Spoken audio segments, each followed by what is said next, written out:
right, in honor of Scruffy not being here, and he's at the rave. Everybody dance right now. Let's go. Let's dance. Come on, boys. Dance it out. Dance it out. And then I know you're dancing. All right. Welcome to episode number 62 of the Pre-Patch podcast. And yeah, in honor of one of our members deciding that, you know, being at a dance party, rave party where he's absolutely sucking on 8 balls and probably tripped. No, I'm just kidding. He's at a rave. He's at a dance. He's in concert. Yeah, 8 balls, buzz balls. I don't know. Did you not hear the story about him with Enigma calls him 8 balls, but that's drugs, and so he's not doing drugs. It's definitely 8 balls, but he's doing buzz balls. But yes, one of our members. So Bill is back. Bill on the beach is now Bill back in the podcast. Thanks for that. And he just transposed himself over, so now Scruffy's gone and at a fucking rave concert. So we got one and we lost the other one, but happy to have Bill back. Bill, how was your vacation, man? It was great. Got a lot of good times with some friends that I hadn't gotten to meet in person, so that was pretty neat. And then ate a lot of cheese. We went to Wisconsin, up around the Great Lakes area. So Wisconsin. That was a good time. Nice. Did you get some cheese curds? Those are my favorite. Yeah, I got some beer better cheese curds that we brought back, and some mozzarella string cheese, and yeah, it was a really good time. It's like fried cheese curds. I don't know what it is. I've tried to imitate them. I've tried to make them myself or whatever else. Can't do it. I don't know what it is. I just cannot mimic them, and they're so good. Britt and I were trying to figure out the recipe for it, but it's a lot more complex than we originally thought to like get it so that the cheese doesn't just disintegrate in the oil. Yeah, well, my thing is, I was like, what the fuck is a curd? Like, but isn't that like that's the top of the cheese? They like skim off or some shit, right? It's the shaving. It's the shavings off the top of the cheese that kind of like fall to the factory room floor, and then they package those up and sell them as little bits. Little bits and basically, bobs. it's so in my family, we'll do a quick little Enigma family story. Right, in my family, I don't like tater tots, right? And I know that's probably a fucking what? How can you not like tater tots? No, I'll fist bump you on that one. I just do not like them, man. Yeah, I just do not like them. You guys are not from the South. Like my mom, my dad, my brother, my sister-in-law, my nephew, everybody in my family is like, we love tater tots, right? I call tater tots shit potatoes because they're literally the shit. They're like the cheese curd of potatoes, and that's how they make potatoes.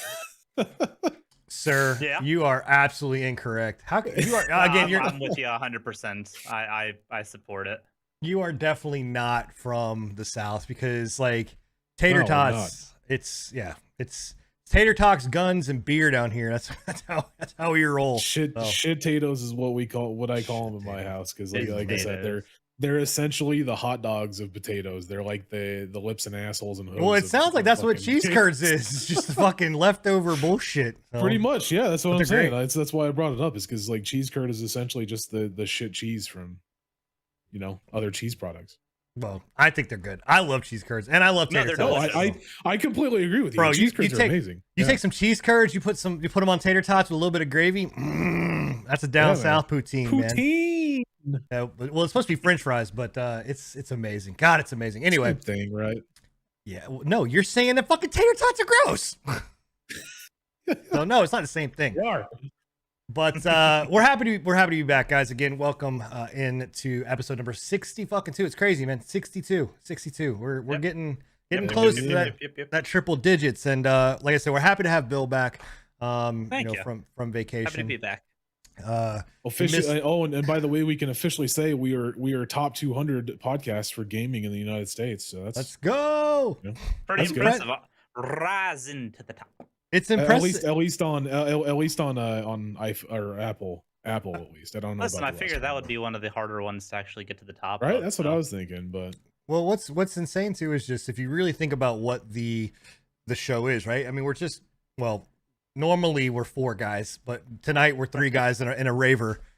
But it's just 4 guys that are coming out here and just chatting and just talking about their experiences in the gaming space and giving your opinion. So it's really cool because I listen to a lot of podcasts. I mean, whether it's professional, or I'm not going to name them because I'm not naming our competition that we're obviously beating.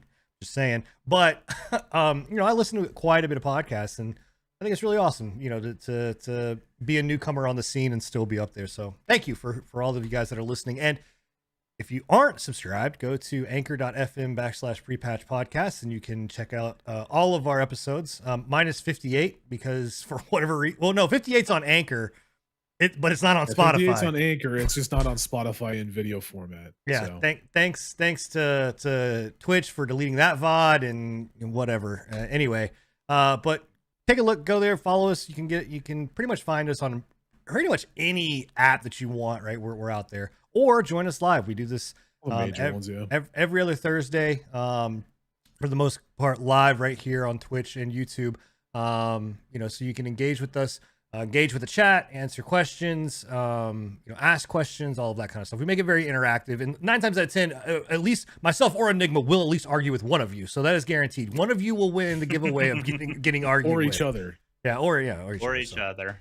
So, but yeah, or each other and you. That's happened a couple times. Well, usually I am guaranteed to argue with somebody. You will get that. That is just like we talk about Twitch, YouTube news at the beginning. I am guaranteed to argue with somebody. It is a must have. Like if it's not a pre-patch podcast, if Sin's not bitching at somebody. So little do you know, a little behind the scenes action is actually in his contract for the podcast. If he's not causing controversy, he's out. Yeah, someone had to be an asshole.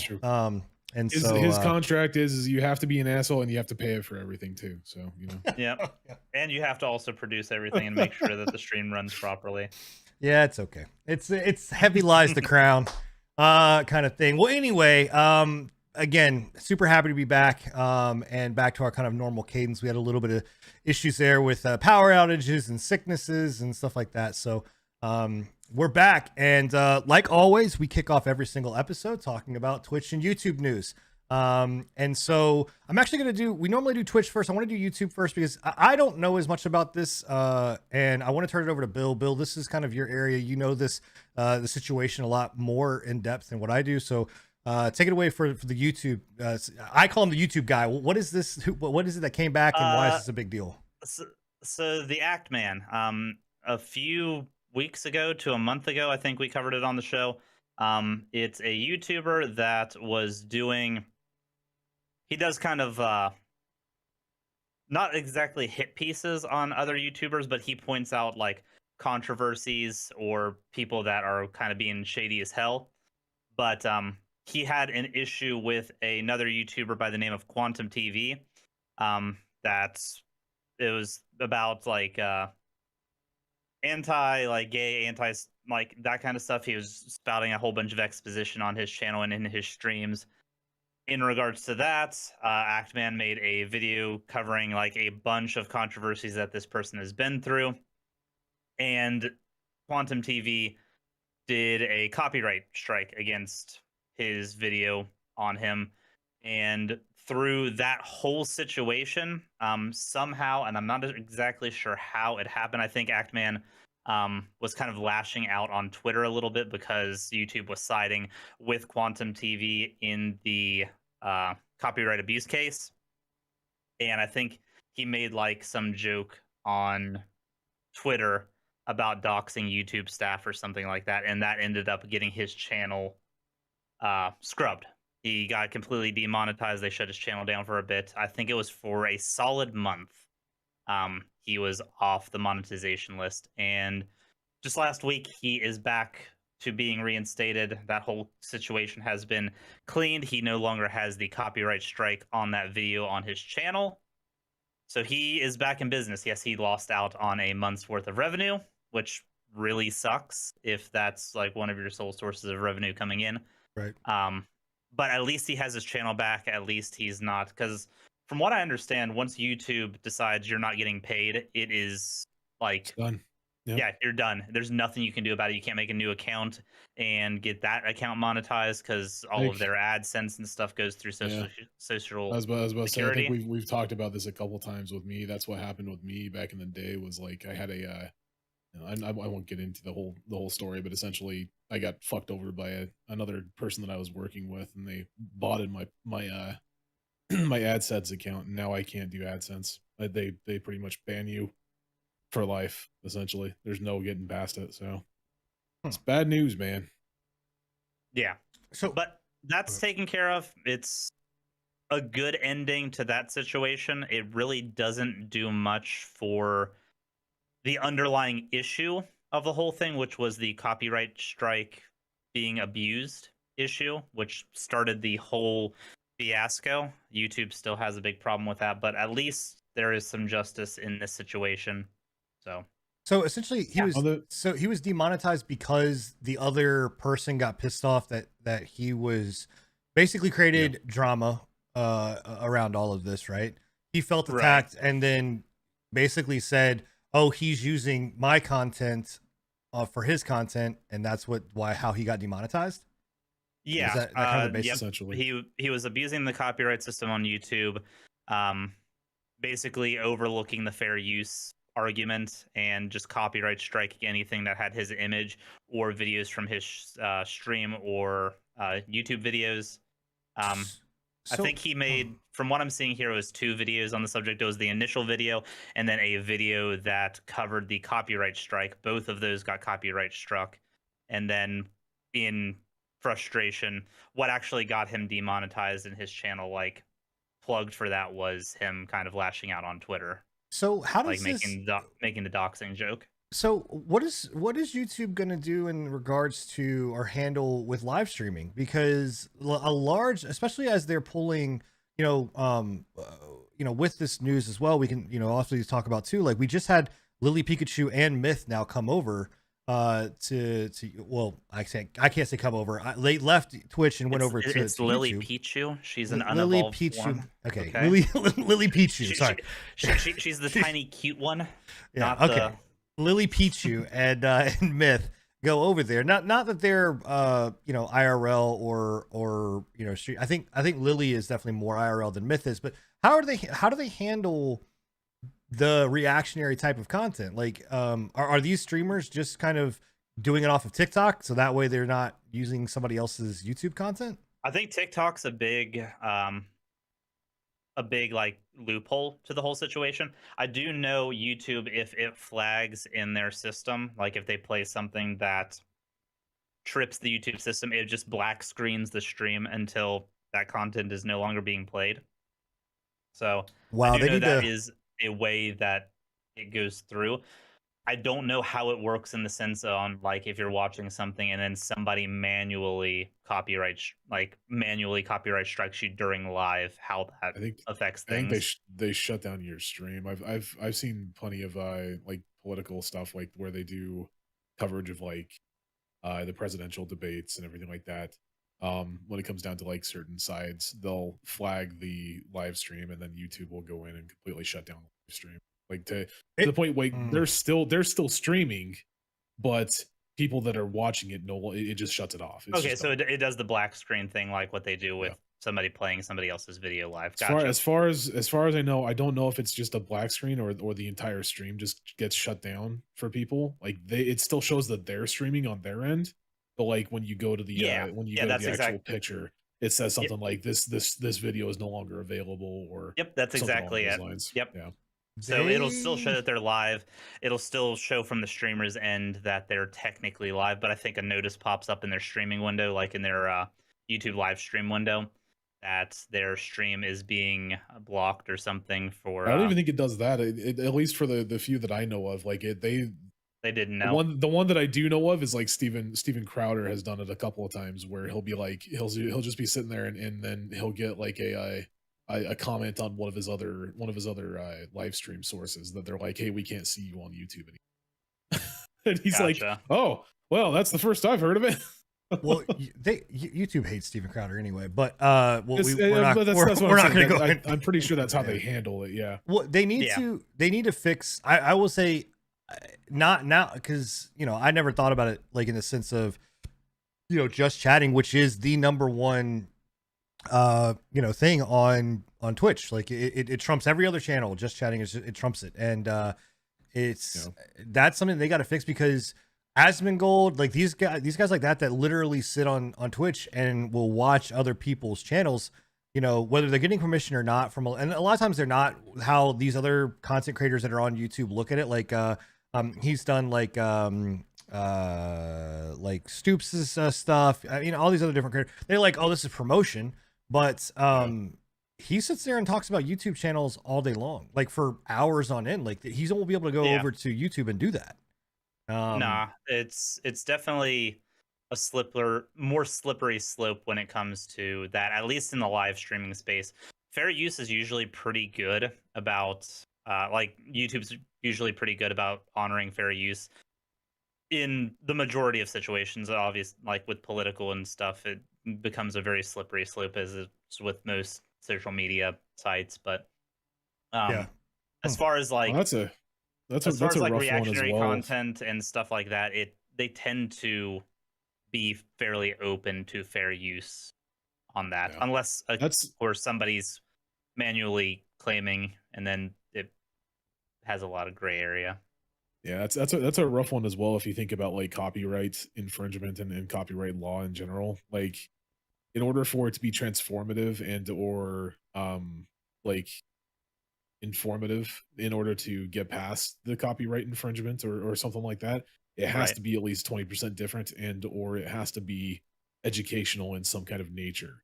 So the way that they're getting around it in a lot of cases is they're like, well, I'm reviewing it and I'm giving my take on it, right? But it's like it's still in YouTube's eyes, at least, it can still be garnered as you're taking somebody else's content, no matter what, no matter how you look at it. And that's why we have a lot of that situation on YouTube versus like Twitch, where Twitch doesn't really give a shit as long as the FCC isn't coming down on their fucking head for it. Right. Yeah. Well, I don't know. It's interesting. I mean, it's I'm happy that copyright abuse is still something that YouTube desperately needs to work on, and absolutely, I'm interested to see, especially with them like continuing to push live streaming in that space, becoming a little bit more broad on the YouTube space, how they're going to be handling that in the future. And not just copyright abuse, but actual like abuse of their copyright system. Like they need to crack down on the actual copyright abuse of people taking other content.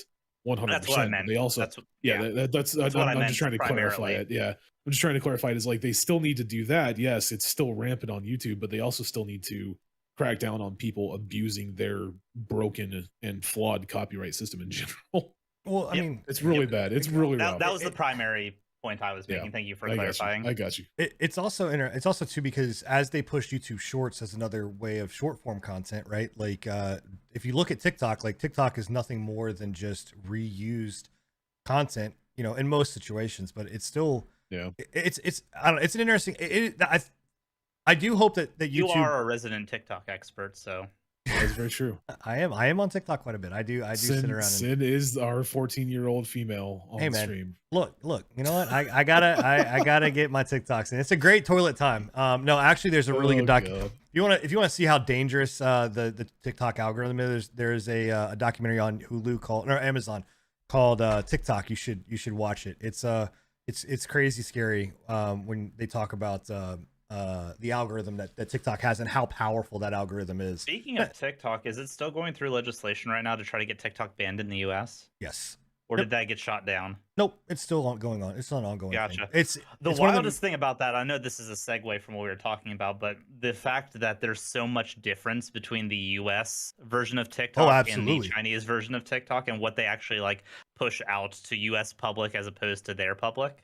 Oh yeah, no, it's like two completely different systems. Because they don't want their public stupid and fucking attached to a fucking phone 24/7 like Sin is. Yeah, from what I understand, Chinese TikTok is like educational videos, stupid, and like historical videos, and like educational content is what their primary use of TikTok is, which is mind blowing to me considering ours is dancing. Nothing but dancing. Yeah, where would I learn my dope dancing moves, guys? Exactly. Like, if I don't have TikTok. And again, I want to point out, I wasn't calling you stupid, Sid. Yes, the fuck you were. Get the fuck out of here. Anyway, I love you, Sid. Whatever. Fuck off. I love you and your 14-year-old TikTok habits. Hey man, there are some really funny videos on TikTok. Anyway, it's just interesting to see, because I think YouTube does need to focus. Like they've got as live streaming is becoming bigger and bigger and bigger, because really live streaming, it wasn't a thing before, but now if you're bringing on these creators like this that are doing reactionary content and you're taking on YouTube Shorts, like you got to start figuring out how do you deal with reusing of content, you know, in a way. So, and the worst part is that a lot of the content creators that they are bringing over are the content creators that are known for that shit, right? Like yeah. as far as I know, mean, Lily Pichu I mean, is huge in well, the reactionary or at least close to it. She does a lot with like music and Among Us and stuff Yeah. like that. They don't have like Ludwig was probably the closest that I would say would be To a pure that, IRL. right. If Yeah. they were to bring someone like Mizkif or even Asmongold, which Asmongold, Pokey, Hassan, stuff like that, like those guys, those are all reactionary. Speaking of that whole entire crew, like Saikuno and Lily Pichu and shit, like Pokimane just announced the other day that she's taking a hiatus from YouTube or from Twitch. I haven't. There's no doubt that's because of this contract negotiation. That's what I was about to say. Do you think she's just going to go into like non-stream mode for the rest of her contract and then move to YouTube? Well, they'll go out if she does that. I don't think that that she will come back to announce that she is going to YouTube. She will absolutely use this as a time frame to talk to YouTube, to where she can focus in on it. I would not doubt that she's gone for a month, comes back, streams for maybe a month, and then announces that she's moving over to YouTube. Well, and the worst part is like she just re-upped her contract, so I don't know if that's going to be the case with that. She's going to have to go. I'm pretty sure it's a 2-year contract. She could break it if she needed to. And she could break it because she's in the same. It's going to cost her. She's in the same. The thing about it is all of those people, and we talked about this last week. All of those people that are leaving, like Myth, Lily, they're all loaded. Like they're all from Loaded. Like so, anybody on Loaded's platform, if you're Twitch, like I said this last time, you need to be aware that you're probably going to lose them. Like they're going to go. So, you know, I wouldn't. I didn't mean to derail that conversation. No, but yeah, well, I mean, it brings us into Twitch news, which is again, you know, I do have one more thing to mention about YouTube. Sorry to break. All right, we're gonna go back into YouTubeville. All right, YouTubeville. Quick hit. YouTube finally got with the 21st fucking century, and it has picture-in-picture mode for playing videos and live streams now. So you can watch a video or live stream while doing something else on your Apple or Android devices. So that's congratulations. Awesome, that's finally a thing globally. So wait, I did notice that the other day. They'll allow you to watch somebody else's content while watching someone else's content, but you can't stream someone else's content while you're streaming, right? That's just yep. Cool. All right. No, it's a good thing. It's a good really, thing. It is a good thing. It's long fucking overdue, and I think this is another thing since live streaming is something that they're focusing on. I think that's primarily why they wanted it to like be a feature now, because before, if you're watching a YouTube video, you're most likely like pretty engrossed in the video itself. It's not something that you're just putting on for like background noise on your phone. Whereas when you're watching a live stream, it's easy to like have the live stream up, look through text messages or whatever you need to do, check emails. So I mean, I guess that's I'm not as impressed with it because I've had that feature on my Samsung since forever. I've been able to have a YouTube video, but that's because of Samsung. It's not because of YouTube. It's because it's Samsung. Yeah, Apple and Android are the big ones, and there are some Apple and Android devices where you could, but it's now officially like globally pushed. So pretty neat. Nice. All right, we're now turning back into the Twitch side. Oh wait, I got something else that motherfucker. So Twitch, they did, you know, obviously we talked about people leaving. We talked about you know, going over to YouTube.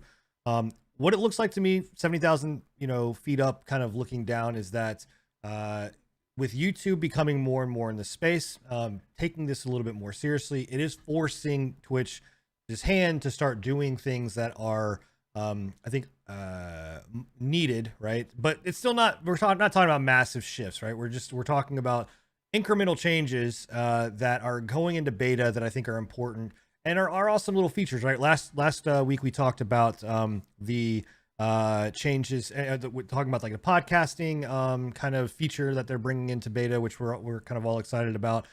We talked about what it was called. Yeah, we talked about the I'm pretty sure we talked about the rate change now, or did that happen just may have happened in the last 2 weeks. So we've talked about it before. I don't know if we talked about it last week. They just changed the rating to where they lowered down the amount needed to be able to get paid out. They've been doing this over and over. Then it was 150, then it was 100, and now I believe it's like $50 to get paid out. Which is great for small content creators, because sometimes it would take, a couple months for us to get to that level. Now we can get to it a lot quicker, which is awesome. But so those are all good steps. But the other thing that they just brought out, which I think as well, just to add to that, if I remember correctly, I was reading up on that, and Twitch said that they want to get to a point where as soon as you get the subscriber, you get the money in your account. That's what they're working towards. But what they did introduce recently is this charity beta feature that's going in. I'm very happy to see Twitch do things like this, where they continue to pump new features into their platform. Because to be honest, like the last time that we got like really anything cool, and it really wasn't even that great, was like Squad Stream. I think that was it. Maybe animated emotes was cool, but animated emotes was pretty dope. That was right around the time I was leaving, and it made me real sad. But so they're adding in this charity functionality, which is the ability to, instead of using Tiltify and all these other like third-party systems, which the pre-patch team, we do Extra Life every single year. We're gonna be doing Extra Life this year, but we're gonna go in and actually, we're gonna do, if they allow Extra Life to be built right into the system, it makes it a hell of a lot easier, right, for alerts and things of that nature. So my biggest question came up was like, okay, how much of a cut is Twitch gonna take, right? Because I straight figured that Twitch was going to take a cut, and surprisingly enough, they're saying that there is no cut that's taken, right? Like they are not going to take any kind of money or funds from this, that you can donate outside of transactionary fees. Well, correct, but that's normal. That's par for the course. All of them do that. Tiltify, everybody like that. You don't see it on the front end, but on the back end is where it takes place. But no, so you can donate. The cool thing about this is you can donate via subs to the charity. You can donate via cash, or you can donate via bits. That's interesting to me. I don't know. Again, that's where to me it still is very sticky. It's like, well, if they're doing it via subs and they're doing it via bits, like Amazon, you have to purchase that from Amazon, right? So like, is this really all going to the organization? If I buy bits and then I donate my bits to the fundraiser, like, is it really all going to that fundraiser? Like, I looked into that as well, and from what I understand, it is the streamer's portion of the bits and the sub that go to the charity, which still takes their percentage from the subs. Wow. And they still take their portion from the bit purchasing.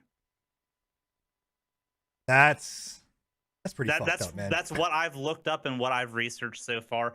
Whether when beta gets cleared, that is not the case, but that is like the cash donations go straight to the charity. That's hands off from Twitch, but you still have to buy bits, and that's like percentage that Twitch takes from those bits. Right. Still goes through. Same thing with the sub. It's the streamer's portion of the money from the sub that is going to the charity. I mean, the bits and the subs, they might sound controversial, but I don't mind that as much, because you're essentially exchanging money from Twitch to give to somebody else, right? So they still have to make their cut of that exchange. Or if somebody has like just bits hanging over and they want to throw it at a charity. Yeah.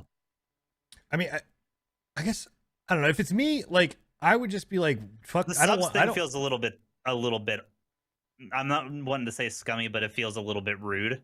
The bits thing I completely understand. Yeah, the bits I get, but I don't know. If it's me, I'm just gonna say, hey, fuck it, just go and do everything through donate. I would rather you just donate cash value versus subs bits. But I mean, I guess the way Twitch is looking at it is like, it's like you can, you can donate however you want through it. But I don't know. I mean, if they're taking it on the back end from the streamer and they're not also matching, right, and doing it, that feels kind of scummy. The question that I have is if they'll push forward, like, so each sub is what, $4.99 right now on Twitch, right? Right. If they'll actually push forward, like, hey, so and so just donated $4.99 in way of sub to this donation. If they'll actually display the full fucking thing, or if they'll display the two something, right? Yeah. I don't know. Is it because I don't I don't if they figure they display will. is if they display the full 499, then they can get in a lot of trouble for that. What I think they're gonna do with it is they're gonna have like that all separated out. They're gonna have like a dollar amount. They're gonna have donated subs, and then Yeah. they're gonna have donated bits. I don't think it's all going to like funnel into like one collective pool. I think it's gonna be like uh a three-prong system. But we'll have to see. I have. When does the beta start, or is it already started? It's already started, but but Already it's only started, it's yeah. only for smaller streamers. You can opt in for the beta for this, but they're only selecting certain streamers. So Okay, I'll have to do some research on who has access and catch some of their charity streams. yeah, I imagine that this. I would almost guarantee that this is probably gonna go live to a bigger audience before November because that's Extra Life, right? Yeah, I Yeah. mean they have to hit for Extra Life, yeah. So I think it has potential to be really good, but I can't imagine Twitch pushing something like this without getting something like this. So I don't see the sub thing changing through the Yeah. course of this interaction, especially with Amazon Prime subs. Like they still want. I don't know. So I think the Amazon Prime subs might be full push, but I'm not 100% sure. That's a gray area that they haven't really spoke on. if it's me, honestly, like I understand what Twitch is trying to do. I would honestly just back away from the subs and bits. To me, it seems too sticky. It's too Yeah. fucking messy. I would just like say, Or- hey, we're just Or allowing you to if donate you're gonna cash. do what you said earlier and just be like, okay, well, whatever whatever it is, like you technically with those donations, you donate your portion of the sub. We're just gonna match your portion, and that entire sub goes to whatever it is. Right? That would Yeah. be cool. I would be on board with that. That'd be a really cool thing that for to Twitch me to would do. be a better move. For You're saying like make it us. like an opt-in to be like saying, hey, I opt in to say yes, I want my subs to count toward the donate like the whatever charity that I'm running. Well, no, just have it to where like if you are running a charity event of some sort, right? Right. And they do it like I was saying, where it's like they're not going to give their portion of the sub over, but they'll give your portion over the sub over, right? Instead of having it to where like whenever somebody does subs and it displays, your side of the donation, right? Just be Right. like, okay, well, if you donate, if you have a donation and you're running a charity with subs and bits, whatever your portion of that sub or whatever your portion of those bits is, we're going to match that, and it's just going to be the full sub, right? So you'll, instead of having to be like, okay, well, you're only getting 290 or two whatever out of that sub for that specific event, we're just going to match that, and it'll just be the full 499. Oh, okay. Yeah, I You see what you're I'm saying? Yeah. I don't know. It's a cool feature. Again, I equate all of this stuff because over the last however many years we have not seen really anything out of Twitch effectively. So I think a lot of this does have to do with YouTube. Whether they're making a big enough dent, I don't know, but it's at least making. I mean, think YouTube. Let's be honest. YouTube still has a big uphill battle to. Oh, of get course. Where they're wanting to go. They have a goal in sight. How long it takes them to get there, and if it's not too late by the time they get there. Right. I mean, but I think it's still at least a good way to. It's what we've said. Twitch needs a fucking rival. Twitch needs somebody to be the yin and yang. Just like YouTube would need growth, and it's good for everybody on the platforms, on Right. both platforms. Yeah, absolutely. Well, cool. Well, that's the Twitch news and Twitch, well, not really drama, but and the YouTube news that's going on. So we now move into the section that we talk about what we've been playing. Bill, I'm going to let you kick off since you haven't been here the past couple of weeks or 2 weeks. Week. So I'm going to kick off here. And do you want to start with which one? You want to start with the newer one? You want to start with the other one? Which one you want to start with? I'll let you choose. Let's start with Stranger of Paradise. Stranger of Paradise. All right. So Stranger of Paradise. First off, what made you go back to play Stranger of Paradise? So I slept on it. It was something that it came out around I think it came out like a week and a half or 2 weeks after Elden Ring came out. So I just didn't have the time effectively for it because I was too invested. Once I kind of got my fill of Elden Ring and came back to it, it was something that I had been meaning to want to play, and it's been It's been an interesting time. I'm glad that I went back to play it. It was definitely something that I slept on for probably a little too long. It was something I was excited about when they first announced it. I played the demo a lot, and yeah, Final Fantasy Souls like Final Fantasy 1 specifically, it's kind of a retelling of Final Fantasy 1 from the villain's perspective, like the villain origin story. It's a good time. I don't know if Sinan, did you say that you I were own it. interested in playing it? Yeah, I own mean- it. I played a little bit of it, but I was in that whole like escapade where they were saying you couldn't stream parts and this, and so I just kind of stopped for a while. But I said hashtag fuck that, and I streamed well, yeah, it anyway. I think it's done now. Like I think it's I don't think it's a thing. I mean, It I would be was very only two surprised. segments. It was like the closing cinematic and like the intro with Frank Sinatra playing in like the wheat field. Right. Yeah, I don't. Yeah. So I do want to go back and play. Like I want to play it. Like, and that's what I was gonna ask. Like, are you playing co-op? Or are you doing? Is this a single player run? It's been all solo. Solo? I finished the base game. It actually just had a DLC drop yesterday. Oh, The, really? fir- We have to- the first of 3 DLCs coming out for this game. I may have which to. I is loved. Wild to me. I wasn't expecting there to be enough interest already in this have- game for it to warrant DLC. They already have a DLC. Didn't this just release like less than a month ago? No. It released a couple weeks after Elden Ring, so Yeah, it's been a Okay, couple it's been a months. couple Yeah. let's see, March. Yeah, it's been 3-ish months. Yeah. Or no, Okay. not That makes 3-ish sense. months, like Like 4 or 5. yeah, 4 or 5 months. Yeah, That makes sense. Okay. But yeah, the game's good. The game's not good. The game's good. Yeah, Well, I'm getting, it's not I'm getting, good. you're gonna need to back up because I'm getting mixed signals at this point. Like you're teasing me. So the game is extremely fun. The game, like the gameplay loop, the combat, the game is one of the more fun hack and slash Souls-like style games that I have played in a very long time, to the point where I'm most likely going to be getting the DLC today and streaming it tomorrow just because I'm excited. Like, I'm actually excited for the DLC. And Nice. anybody that watched me streaming this game knows like where my mindset is, and it's split, man. It's such a weird fucking game because does the game look good? No, the game looks like shit. Does the game have good level design? No, the level design is boring. Everything looks the same. It's just hallways leading into rooms where you fight things.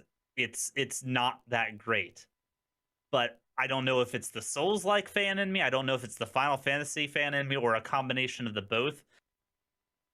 But the combat in this game and fighting against the Final Fantasy monsters in this styling is just way, way too fun. And I think the added flair of it being like a villain origin story, you're playing as Jack Garland, the Garland from Final Fantasy 1. Right. And they kind of added that like God of War feel to it where you just brutalize everything in your path. It's fun. It's just a really, really pleasing time to like wail into like some of your favorite monsters from Final Fantasy and then make them explode into red crystal with like a fatality style move. It's satisfying. So when I played it, what drew me to it was obviously I'm not as much of a Souls like fan as what you are, but I do like those types of games and I like hack and slash. But it's the element of and it's the same reason why I've gotten sucked back into Final Fantasy 14 as well, as just I think that it opens up the door so much with like the job system and being able to just play way different types of classes in different ways. And I wouldn't. I mean, I think you're right. Like, it doesn't look phenomenal, right? Like, it's not like the most beautiful. It doesn't type even of look looking good. game. Don't sugarcoat it. But this looks like man. PS3 era graphics. It doesn't look that bad. I don't think it looks terrible. Yeah. There are some like moments, especially with like the cutscenes and the dialogue. Oh, that's trash. I'm not gonna lie. The dialogue is garbage. Well, not even like the voice acting. Like I think the voice acting is The your standard animation. Final Fantasy cringe, but the animation for that voice acting is Well, it looks it's like I said, it looks like a PS3 era game. Yeah. Like you took like a Metal Gear or Elder Scrolls Oblivion like voice like mocap and slapped it into a modern day game. And I understand this game was made Yeah. for PS4 and PS5, like previous gen and current gen consoles. But Well, Square has also never been great with like animation, like facial animation. I mean, with their Final Fantasy 15, I think that's the one that 15's with they- Noctis. And yeah, Noctis. That Boy one wasn't Band. bad. Like I was That surprised one was with probably that. the most graphical fidelity Yeah, that they've put into yeah. a game. Like that one wasn't terrible, and like it did surprise me because again, Square has never been very great with like facial animations and shit. But like, Go around I the mean, 2-minute and 30-second mark of this video. Just I want you to see up close I think how I these think they're- faces look when they're talking. Like I think the cannot biggest look at thing with this, I think the biggest thing with this is they were like, you know what, fuck facial animations. Just put all the animations into the fucking ending, you know, the brutalization or the assassination or whatever you want to call it, the ending hits, and just It might be fucking call it good, man. 245. 245. No, they're that's- just like that's the impress them thing. with that. They put all of the effort into the combat systems, Yeah. all the effort into the enemies and the bosses. Like it is a lot of fun. They did very good in the aspects of the game that really matter, and that's what carried it for me. Like I was just excited to play more and like just wreck through more things more so than I was. Like the story actually gets pretty good. Like it's real cringe in the beginning, but then it gets pretty decent like as the game goes on. But Yeah. what kept me coming back was I was just addicted to smashing through rooms full of Final Fantasy enemies, and the bosses are honestly like there's only like one, maybe two bosses that just did not do it for me. Look at this shit, Sin. You can't. No, tell I'm me not. this No, is no, no, good. no, no. I'm not. Look, I'm not arguing that this is a beautiful fucking game. Like, you're playing on a PlayStation 5, right? Yep. This is the Okay, PS5 version of the game. I mean, and again, I think one of my criticisms when I played the game and was on stream was like the dialogue and again the facial stuff. Like, absolutely, I'm like skip. Please, God, get this out of my face. Like, skip.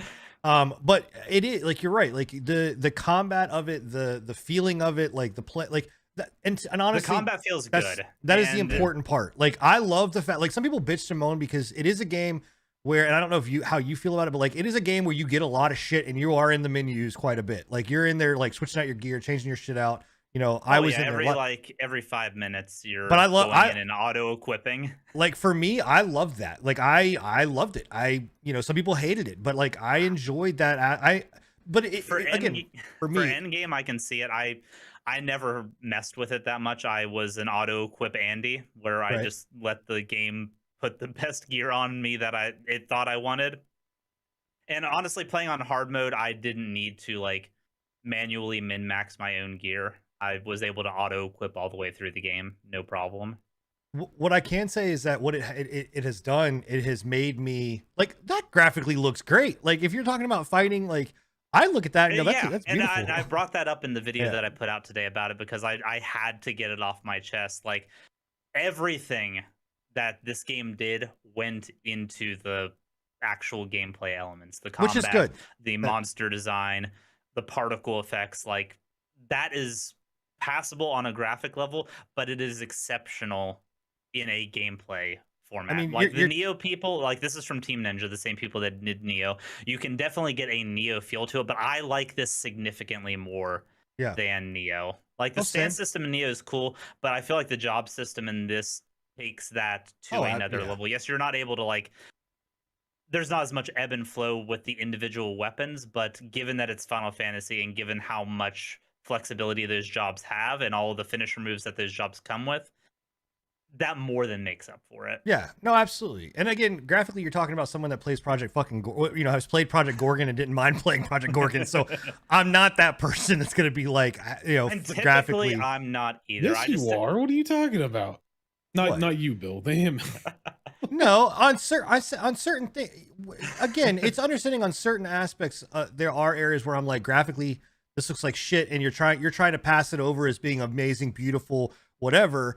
But I accept what it like. I'm not going into this expecting the graphics to be fucking, over the top crazy. I want good, fun gameplay out of it. That's why I bought this game, and my mindset on it was knowing Square Enix and what they did with Final Fantasy 15 and Final Fantasy 7 Remake, and knowing Team Ninja and how the Neo games looked, I expected a little more. That was where Okay. my disappointment lied.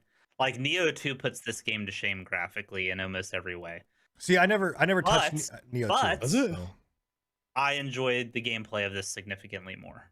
What do you think? So, I'm gonna put your feet to the fire on one thing. Do you what would you rather have? Would you rather have the? It sounds like you lean more toward this, right? I mean, you want both, right? I think everybody wants fucking both. Like they want a graphically good game and you know, I would whatever rather have sound this 100%. Okay, Like, I'm in the same boat. Like, all of the things that I complained about this game are stuff that I can overlook if the gameplay is good.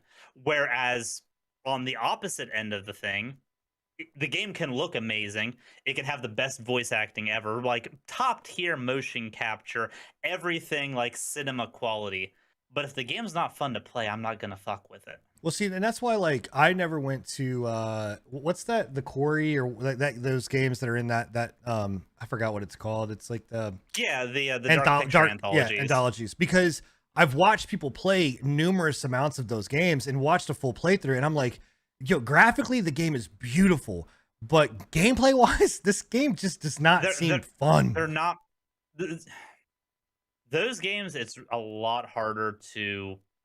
I think they're a little bit more niche, just because they're not exactly games as much as they are interactive movies. Especially with the newer ones, you can turn most of the gameplay options of those things off, and Right. they're basically just like they're decent horror movies. They're like pretty good, like script writing wise, motion capture wise, like it's all really good. But if you're going there for like a horror game experience like a Resident Evil or a Dead Space, you're not going to get that. And I don't think they're trying to like lean into that. I think they know their niche. They have the audience that likes that style game. That was one of the games we played whenever I was on vacation. We played through the Quarry. At Yep. least a decent way through the Quarry, and we had an amazing time with it. We had it so that everybody was set up on different characters, so that they were controlling whether that character lived or that character died. We were switching the controller around. It was a really fun time to like just watch this story unfold as a group and each have an impact on it. Well, I think that adds another an additional element to it. But to pull back into this, I like now knowing, especially there's, I need to go back and play it. Because I had a great time. I left it way too quickly, and way too early, and I just haven't gone back to it. And Well, if you ever want to play Yeah. it, let me know. The co-op's actually pretty decent in this game. It's Yeah, one of those well, games yeah. where it's mission based, so you can hop in, hop out, no problem. Progression is saved It's- between both party members, so you technically cool. I could start a new playthrough and we could play through the game together on fresh accounts. well, that was my question too. So does that? So I can level up my character. You can level up your characters. There's not a. It's not. It's like Borderlands essentially, right? Yeah, exactly. Okay, cool. Yeah, I'll have to give it a try for sure. And I think my difficulty, I don't know if the difficulty is host dependent or not, or if I can I mean, be like playing on chaos mode and you can be playing on hard mode and the enemies scale differently. I play on whatever the fucking hardest mode is. I'm a Satanist when it comes to that kind of stuff. A masochist. So, Satanist. sure. Satanist. I don't think that's the right one. Masochist is the right one. No, I'm not a Satanist. I need to make sure I'm not a Satanist, chat. I was about to say, I thought you were Satanist. Jewish.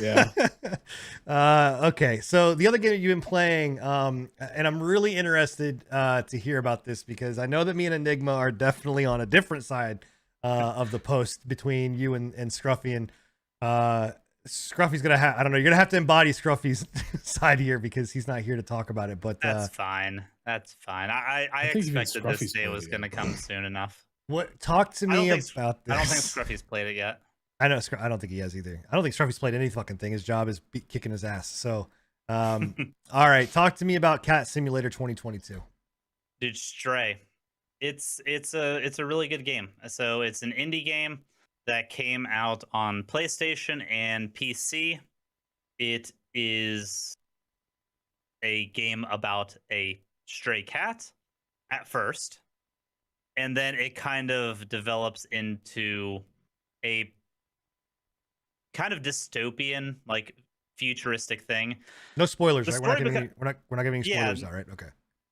Yeah, I'll try to keep it as spoiler free as possible, but it's it starts off as one thing and pretty wholesome, and then the story like grows. It never really leaves that wholesome category. It's not something that tries to like make you feel sad or bad or anything, but it goes a lot deeper than what I was expecting from this style game. Um, the best way I can describe it is it's not a walking simulator. I wouldn't consider it a walking simulator because there's plenty of puzzle work. There's actually a significant amount of puzzle work. It leans more into like a point and click style adventure game, kind of like the Monkey Island games and stuff like that, where you're actively like searching through the environments, trying to find like hidden stuff. There's a ton of hidden stuff. If you're somebody that likes to go through and search for like every nook and cranny to find secrets, this game will appeal to you very, very much. And putting it into the body of a cat, which the cat, there's nothing special about the cat. The cat's a cat. It's literally just a cat that fell into the like the lowest part of this vault type situation and is trying to get back up to the surface.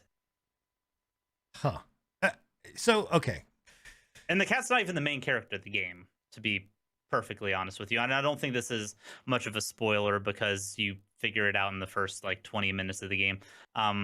It's a robot, right? Like, isn't there a robot? It's a robot. Yeah, Yep. Yeah. B12, it's a little robot that you carry around on a backpack. That is technically the main character of the game. That is the entity that interacts with the other characters. It interacts with the world. The cat is just the mount, the vehicle, the vessel that you transport this robot through this landscape. So, quick question. This comes from chat, but they're wanting to know: is the game a meowsing? It has a dedicated meow button, if that answers your question. But that's actually a useful thing. So you can use it to like attract the attention of things that you will want to get the attention of, whether it be an enemy to try to like lure them around the corner so you can sneak past them, or to get like friendly NPCs to interact with you in a positive way. It's do you also have a ability to hack up a furball on screen? No, but you can make bread. Missed opportunities, man. You can make bread on every piece of carpet that you find. You can scratch up people's walls, and it has a dedicated button for knocking stuff off of shelves. Yeah. Okay. All right. So here, let me start by saying I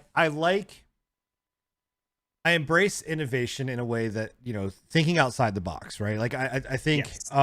You know,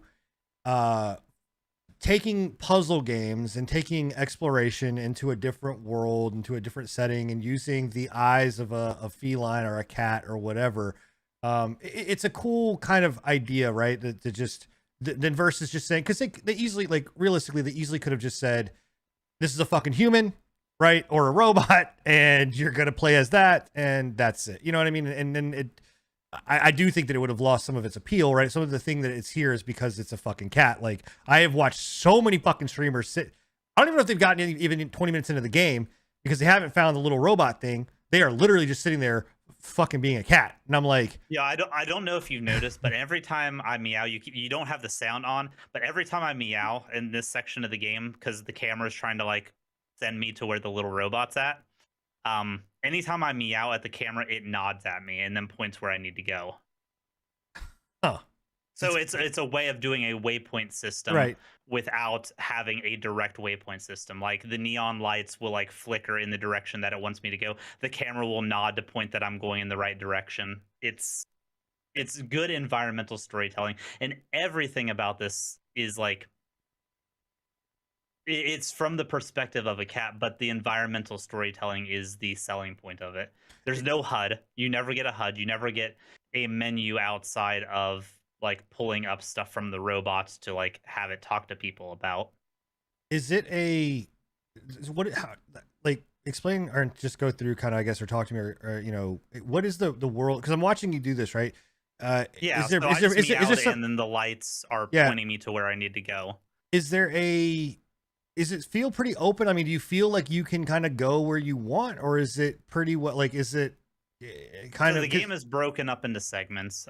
There's 3 open segments to the game and 4 linear segments to the game. So the linear segments break up in between the open segments. The open segments have a lot of exploration. That's where you're going to get a lot of your, like I said, your exploration aspects. That's where you're going to get a lot of your side quests to go and like fetch things for people or to interact with the world in large to see what exactly is going on in this space. Whereas the linear segments are either running from stuff, doing platforming segments, doing stealth segments, that kind of thing.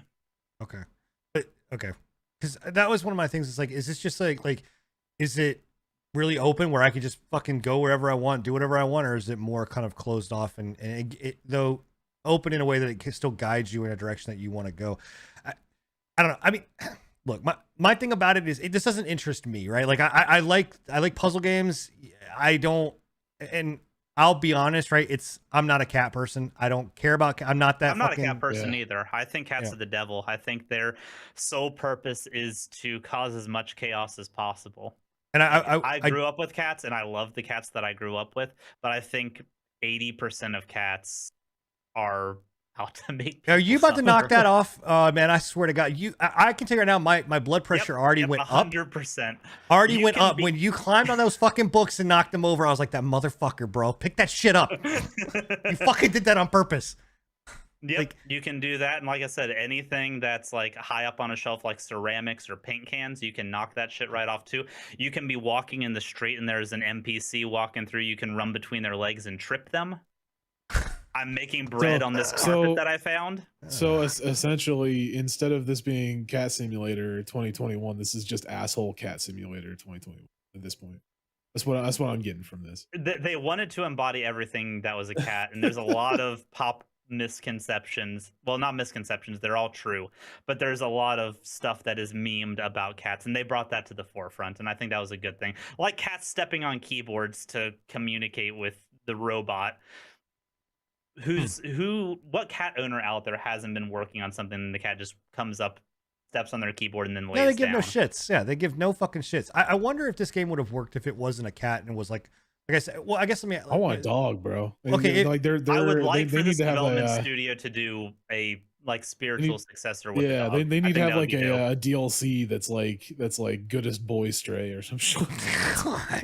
So this game specifically, it wouldn't have worked with any creature outside of a cat. I don't think. I think it had to be a cat and give that like home feel to it. And through the story, it becomes more evident why a cat is important in this role. But a lot of the platforming and stuff, it wouldn't have been possible with most other creatures that would have made sense story wise. Do you think that this game would have been as popular as what it is if it wasn't a cat and was a not another animal, but like a robot, right? Yeah, or something like that. Like, do you think it would have This game had would have its appeal? flopped if it wasn't. If it was a robot, people would never have given it the time of day. They use the robot cat. robot cat. That's you're onto something there. Maybe the cat is a robot. But so I think they use the cat as a method to grab people and get people invested in it. Right. And then, like I said, it's a point and click adventure through a genuinely very charming and good, like a well written story, mostly told through environmental storytelling, which is extremely difficult to do. I mean, I will like I was saying, I'm not going to say that this is a bad game, right? Because I don't think that's fair, and I've stuck my foot in my mouth too many times on this fucking There are podcast. a lot of people wanting this to like be put into the game of the year contention. I don't believe it's to that quality. Right. I think it's an extremely good game, and I think it will probably win indie game of the year 100%. I think it is of that quality. Do we know how big the studio was that did this? Was it fairly? I mean, is it considered that big. B12 Studio? I don't think it was that big. I think it was like 10 to 15. If you fucking knock that box off, you son of a bitch, man! I swear to. Ugh. Studio B12. How big are you guys? I while he's searching that up, I commend them for figuring out a way to do something different, right? Like one of the things that we've talked about on this show is just innovation, right? Taking something, making it different, and evolving the creative narrative of video games into something that, one, I'm happy to hear that it's not just about the fucking cat, and the cat is just a vessel to tell the story of another vessel. Okay, that's cool. Like that. Because I literally thought it was just you playing a fucking stray cat, and the whole thing was around you and this Nope. fucking cat. You know what I mean? The cat is, like I said, a completely normal cat, no superpowers, nothing. This is a 10-person studio. Okay, well then yeah, it's very That's impressive. what I thought. Yeah. So it's impressive. So yeah, again, hey, you know what? It's how much is it? It's $40. Well, I know you can get it. It is $30. It's 30. Okay. I think you can get it for free. Wasn't it for free? There was like a trial for free on the PlayStation. It's not the trial. The game is just Is it the available. full Which game? I wanted to bring that up as well, because PlayStation, whenever they first announced the PlayStation Plus Extra, PlayStation Plus Premium, they made it seem like they weren't going to be bringing any games directly to it at launch. And then they do this where Stray at launch was available on PlayStation Extra and PlayStation Premium passes. So yeah, it is 100%. If you have one of those passes, that's what I played it on, was PS5 through that. Granted, I think it's also available on the Xbox Game Pass as well. Is it not? I thought it was PlayStation and PC only. I didn't even think it was available on Xbox. Let me I don't check. think I don't think it's could've available on sworn it was on Xbox. Xbox Game Pass. I'd be surprised it was on Xbox Game Pass. I don't think it was. Stray is for PlayStation and Windows only. Yeah. Okay. I didn't think it was. Yeah, so it's interesting that PlayStation decided to go that route with it, and it makes me excited that they might be like more open to putting games day one on their subscription service. To be honest, they need to. Yeah, they should. Yeah. Yeah, I mean they have to. Like, there's no they can't compete with Xbox Game Pass if they don't. But so it's a $30 game. My playthrough took about 5.5 hours. I did not 100% the game. I figured there's probably a couple more hours in the game for me to 100%. And I do plan on doing another playthrough to get me 100%, because I have a feeling that the ending is going to change if I do get 100%. So I'm interested to see what that happens. If you hadn't got it for free, do you think it's worth the $30? I was going to get it regardless. Yeah. Okay. Yeah. Well, And given, since I've already played through it, I know how the game plays. It is worth the $30 in my opinion. My biggest concerns with the game were that it was going to be linear, and we've already talked on that, where there's enough open segments to make that not the case. There's a bunch of side content where you can actually explore, and it encourages your exploration. This segment was really funny. The robot puts a little vest on you, and the cat just dead waits and refuses to get up because it hates the vest. Of course, and then it's the fucking cat. It's like trying to figure out how to like get the vest off. That's well, again, we No, gave it's 100% worth it. myself and Enigma gave both Bill and Scruffy shit about this game, and I'm still gonna give it a shit They've about been it. giving us shit about this game since it was announced. I mean, I'm still gonna give a shit It has about become a meme in our podcast Discord chat. I mean, it's not my type of game. I respect what it's trying to do. I am very happy that they took Did it you down like the route. games like Inside or Yeah. like No, I do. if you enjoy that style game, I think you would enjoy this style game, because it brings that kind of a charm to it, but it's a lot more interactive and a lot more engaging than what I felt like Inside or a lot of those like quote unquote walking simulator games are. Like the puzzles are good. One critique people do have about this game is there is no dedicated jump button. You can't like free jump.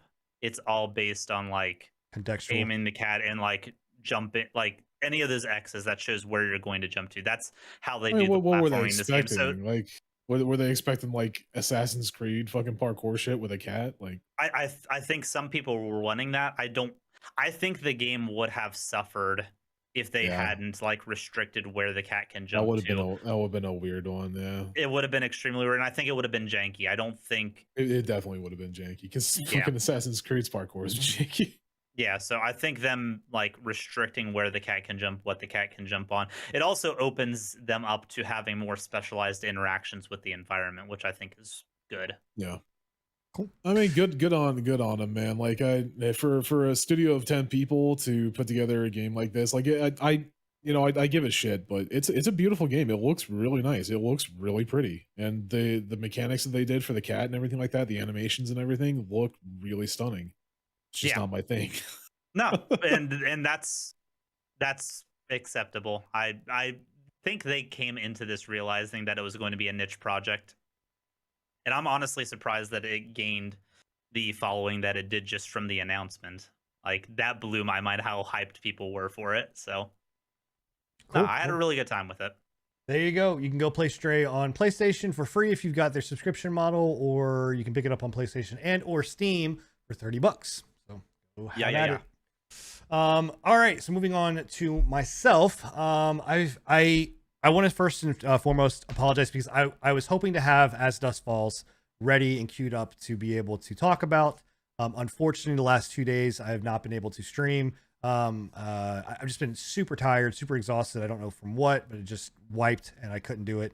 And so I do plan on having it As Dusk Falls. So that will be on next month, next podcast. We will talk about As Dusk Falls. I'm actually really excited about playing that.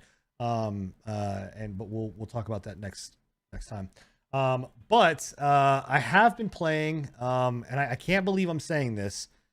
I have no idea. I started playing Rogue Company, and I know why. Like, it's Scruffy's fault. Scruffy got me into like being like, oh, let's try Rogue Company. You know, I wanted to try it, I didn't try it, and I wanted to try it now.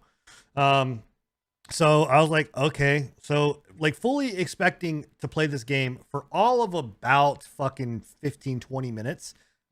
Really not expecting to enjoy it. And like it, and you know, I'm having a good time. It's a fun little game, right? It's a free to play game. It's on the Epic Store. It's on Steam, and it's on consoles. You can get it. It's cross-play across pretty much every platform.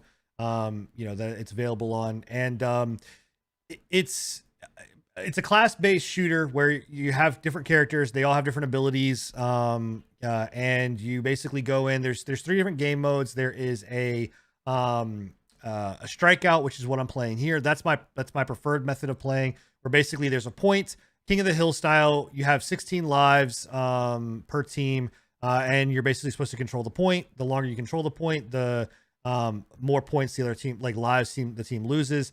And they mixed in the idea of like when you kill somebody or do something, you get cash, which then allows you to further yourself. Can I just say something really quickly as well? Go ahead.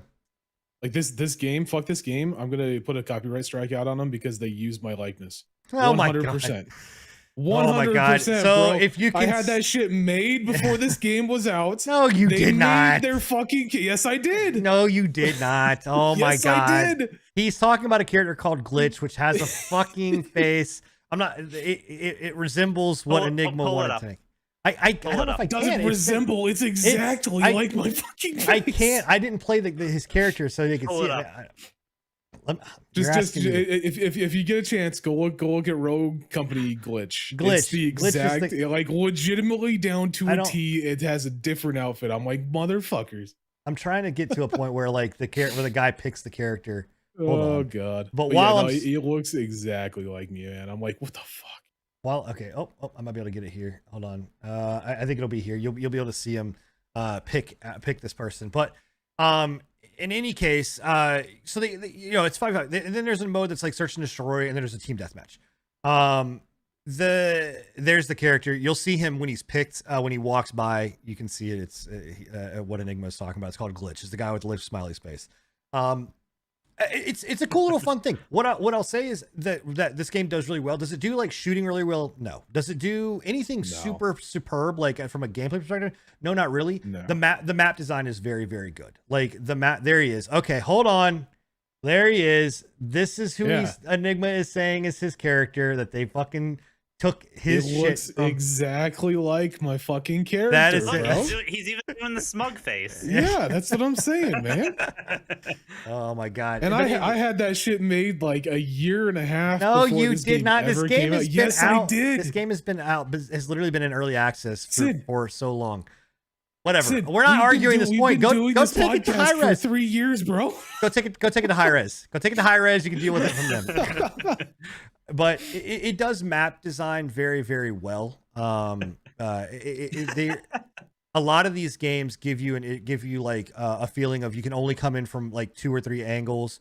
This really gives you a really good feel. It's a fun little time. Like, again, it doesn't do anything fucking crazy over the top super well. And every character feels way fucking overpowered.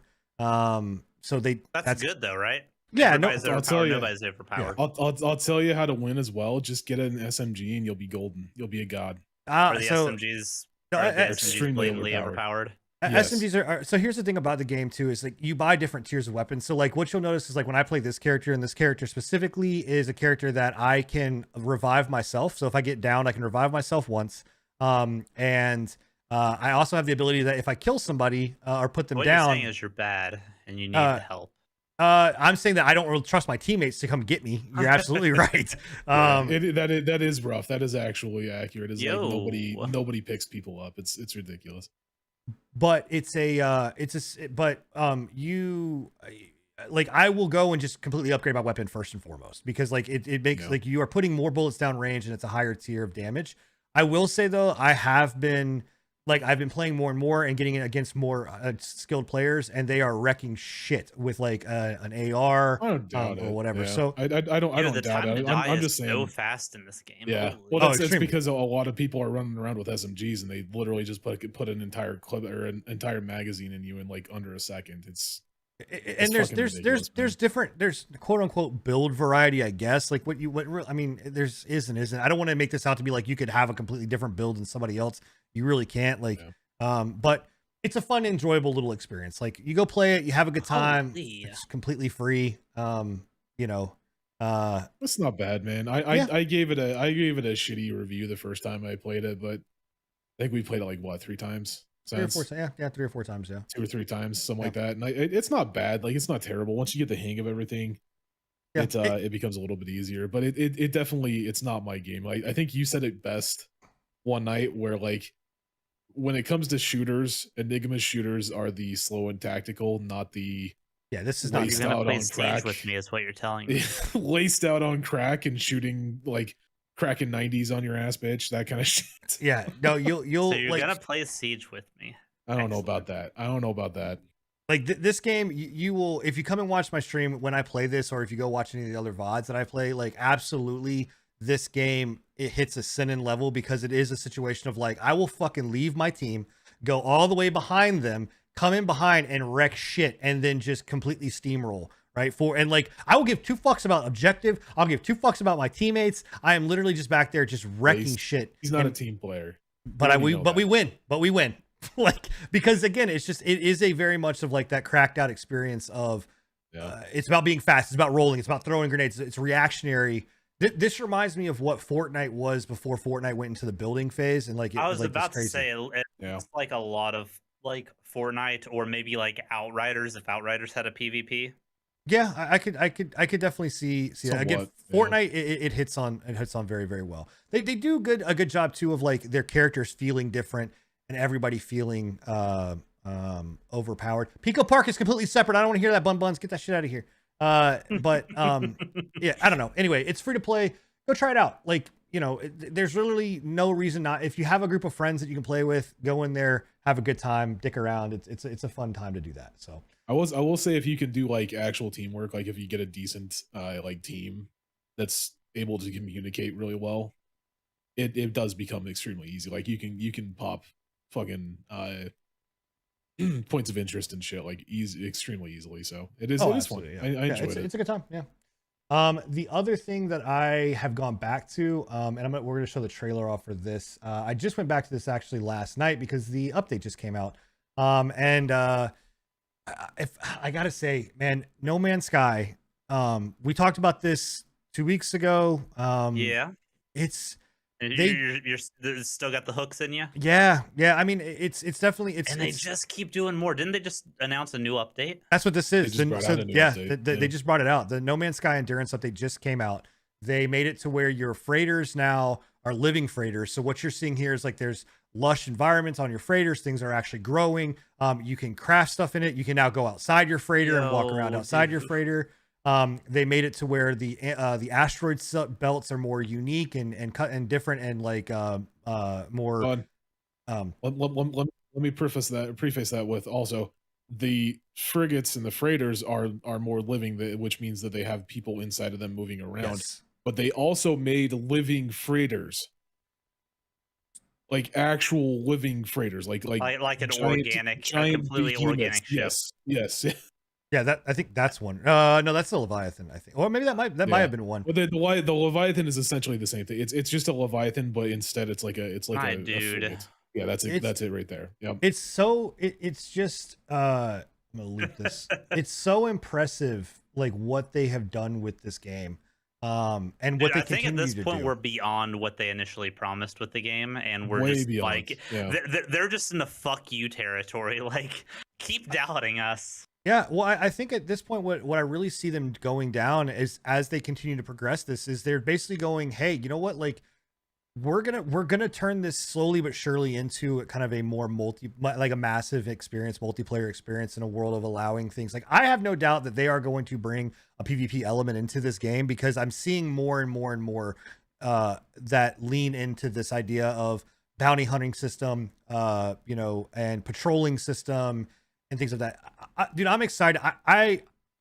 I have my hooks are there. It's firmly in me. Like I'm having so much fun in this game. I've brought my son in to start playing it. He's brought one of his friends in to start playing it. Like, it's just an experience to go in, and whether you want to relax, whether you want to build, whether you want to do whatever, like there has yet been a thing that I've just been like, I want to do this and not been able to do it inside of this game.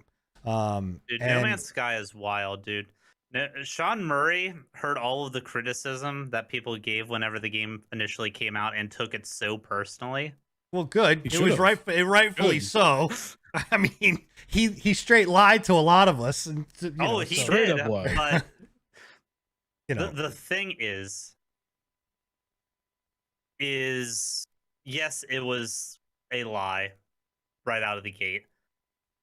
I do believe a majority of that was from Sony pressure. Like, I think the majority of it was from Sony pressure. You can blame Sony for a lot of things, but straight up lying that there's multiplayer in your game when you know that there's no multiplayer in your game, like, I don't know, man. It's okay. The redemption arc's already been made. True. I will say that 100% they have. This is the only company in the history of gaming that I think that has went this far with for free project for free Never had a paid expansion. Like, it's awesome, and it begs to question like how Starfield is going to like make its niche in this space. I understand they're very different games on a lot of levels. It's an RPG, but I mean, there's a lot of overlap too. That's why I think that they're continuing to do it. Right? I know that they are. Sean Murray came out and said they are working on another game. Like, they have a team that is working on another game on their next iteration, whatever game this is it's going to be. But I really do firmly believe that they are looking at it and going, you know what? Like, we've got Star Citizen, we have Starfield. Thank you.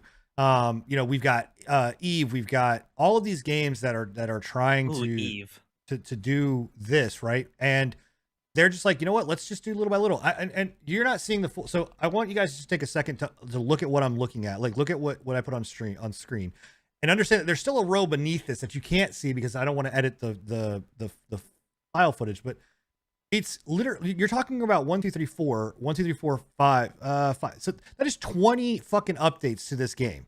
20 updates, all for free, right? And they're not even done. Expansions. Yeah, like they've all fully. I would argue yes, expansions. Like updates does not do justice to a lot of these. Even the Foundation update and the Pathfinder update were huge. Like, it's crazy. I mean, it's insane, And again, and the best part about that is like this last update.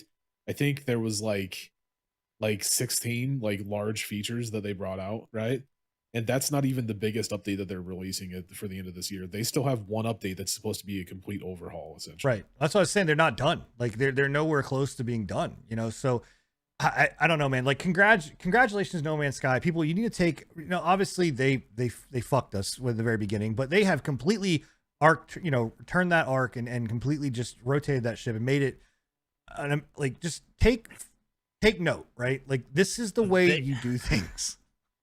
They went from barely being able to break 1,000 concurrent players for the first 2 years of this game being out to now consistently hitting 20 to 30,000 players every day. Yeah. And I'll tell you right now, if you want as a content creator, right? If you are trying to build a community, go to No Man's Sky. Like I started streaming No Man's Sky. I was hitting concurrently easily 25 people getting up into 30s almost every single time, right? Because again, there's not a huge amount of people right now. There are, because there's drops are on in the new update. It'll go back to normal. Like you'll be in the top, like in the top 2, 3, 4, 5 people that are there, right? If you have 5 viewers, it's a great game if you enjoy it to also build a phenomenal audience behind it and a community behind it. Plus, the people that enjoy this game are pretty fucking dope people. Yeah. Like the community is like really cool. Yeah, it's been a phenomenal time. I super love playing it. If anybody in the community and the pre-patch team wants to jump into this, we got Scruffy now playing it. Bill, I invite you in, man. I have the game. I'd be down. Absolutely, man. And the coolest thing about this, what I love, is literally all it takes is saying, hey, you know what? I'm gonna invite you into our world.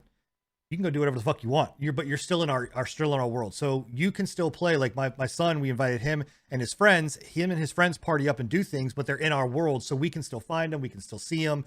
We can still interact with him. But they can go opposite end of the galaxy. Have you segregated them to the far corner? No, I've not. No, I've not done that yet. So, but I did just find out that there is PvP in this game, like in a way that you can be a dick. So I'm just that I automatically am like, oh no, the warden returns. I'm gonna be an ass. So, but yes, thoroughly enjoying it. So, well, cool. Well, that's what we've been playing, guys. Like I said, in 2 weeks' time, we'll have a whole new set of games that we're gonna be playing, and I'm super excited to play Dust Falls. And if I can, real quick before we go into the news, I do want to say that come Sunday, it's my birthday, and I'm be doing a birthday stream. I have not figured out exactly what time it's going to start, if it's going to be at a normal time, but I'm going to be doing an extra super long stream where I'm going to be playing a whole bunch of stuff. So feel free. I'll be playing No Man's Sky. I'm going to be playing as Dust Falls. I'm going to be playing Rogue Company and Final Fantasy. I've got sucked back into Final Fantasy 14. So if you want to come by and check that out, it'll be Sunday, this Sunday. So, yeah, moving on into the news section. So PlayStation kind of leads up our news section here. If you haven't been following PlayStation, there's some good, there's some bad.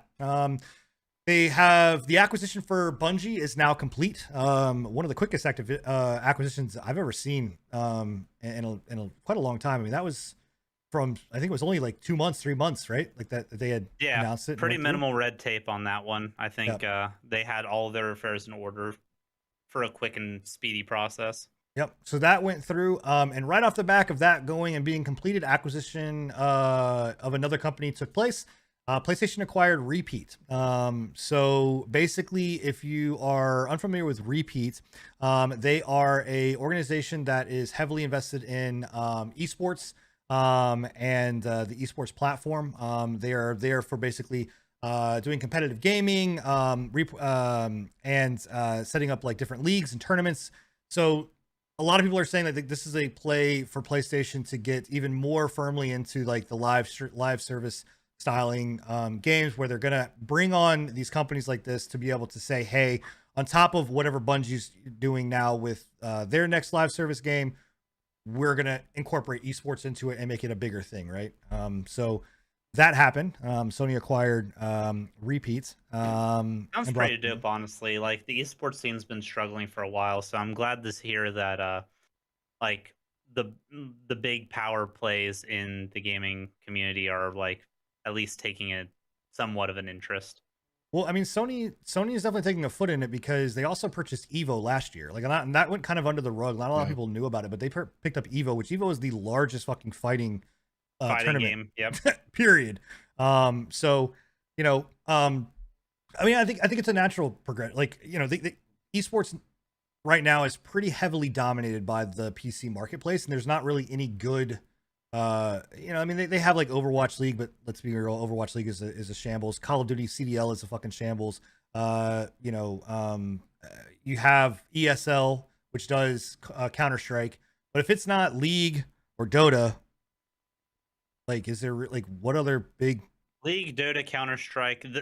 Honestly, Siege esports has been blowing up pretty decently recently. They've gotten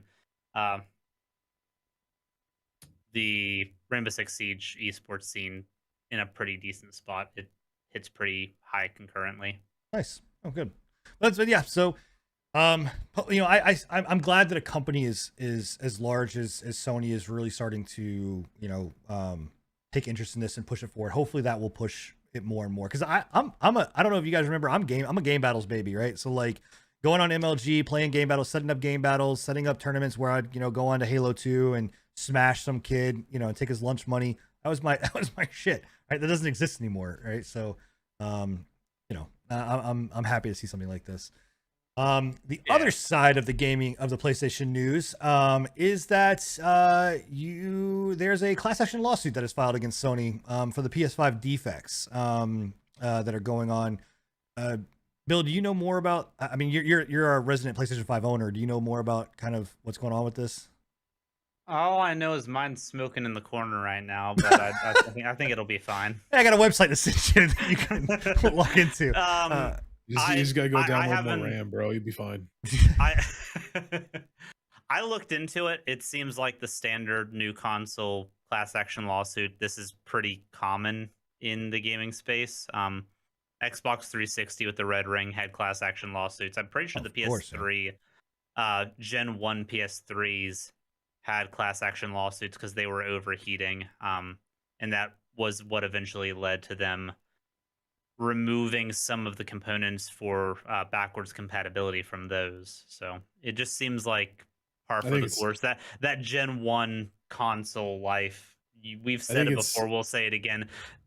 Don't buy a console Gen 1. Yeah. I think it's kind of funny because I think if I remember correctly, when we were talking about when the PlayStation 5 and the Xbox first released, it was during the chip shortage. And I'm reading right now in a little bit on some of this, and they're saying that like the global chip shortage and the pandemic was a good factor of why the hardware was facing such controversy, right?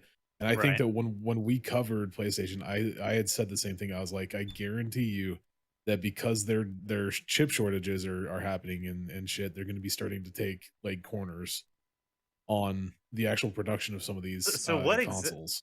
I'll wait for Sin to put his. Oh no, he's still got headphones on.